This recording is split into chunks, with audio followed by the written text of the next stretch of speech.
পৃথিবীতে এমন মানুষ কমই আছেন যে জীবন নিয়ে হতাশায় ভোগেন না। এক একজনের এক এক রকম হতাশা, এক একজনের এক এক রকম চিন্তা। তবে এই চিন্তা এবং হতাশা দূর করতে আপনাকে সবসময় আপনার নিচের দিকে তাকাইতে হবে। যারা আপনার চেয়েও খারাপ সময় পার করতেছে তাদের দিকে লক্ষ্য করুন, তাদের সাথে একটু সময় কাটান। দেখবেন অনেক অনেক চিন্তা কাটি যাবে গা আপনার থেকে। আপনি অনেক ভালো আছেন এটা তখনই বুঝতে পারবেন। এক জীবনে ভালো সময় খারাপ সময় দুটিয়ে থাকবে। দেখবেন আপনার হঠাৎ সময় অনেক ভালো যাচ্ছে, আবার হঠাৎ অনেক খারাপ সময় যাবে। তবে এটা মাথায় রাখবেন যে আল্লাহ তাআলা সবসময় ভালো মানুষের জীবনে খারাপ সময়ই বেশি রাখে। যখনই আপনি ভাববেন যে আপনার জীবনে ভালো সময় চলতেছে, তখনই চেষ্টা করবেন সর্বোচ্চ দিয়ে মানুষের পাশে দাঁড়ানোর জন্য, এতিম অসহায়দেরকে সাহায্য করার জন্য।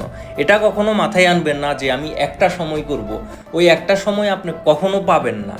এটা আমি 100% শিওর। তাই বর্তমানকেই গুরুত্ব দিন, বর্তমানেই সব কিছু জীবনে।